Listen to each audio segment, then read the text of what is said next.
আপনারা অনেকেই ভুট্টার বাজার জানতে চাচ্ছেন, কিন্তু সত্যি বলতে ভুট্টার বাজার নিয়ে ভিডিও করার ইচ্ছাটাই নষ্ট হয়ে যাচ্ছে দিন দিন।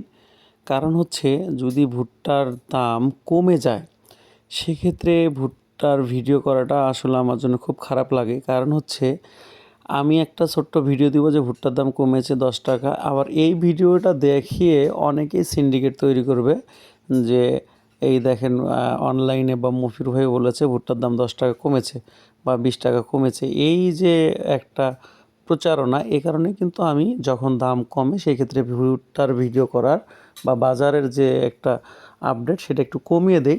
তবে এখন না দিলেও একটা কেমন দেখা যাচ্ছে, অনেকেই হয়তো সতর্কতা হচ্ছেন না। মূলত আপাতত আমাদের অঞ্চলে একেবারেই কারেন্ট এবং তেল, বিশেষ করে ডিজেল পাওয়াই যাচ্ছে না। এই কারণেই গাড়ি চলাচল একেবারেই বন্ধ। আর এই কারণে ভুট্টার যে খরচটা, অর্থাৎ যাতায়াত ব্যবস্থা খরচটা একটু বেশি যাচ্ছে। আর এই অতিরিক্ত ভাড়াটাই কিন্তু এই ভুট্টার উপর ইফেক্ট করতেছে। আর এই কারণেই প্রত্যেক দিন ভুট্টার বাজার 10 টাকা 15 টাকা কমতেছে।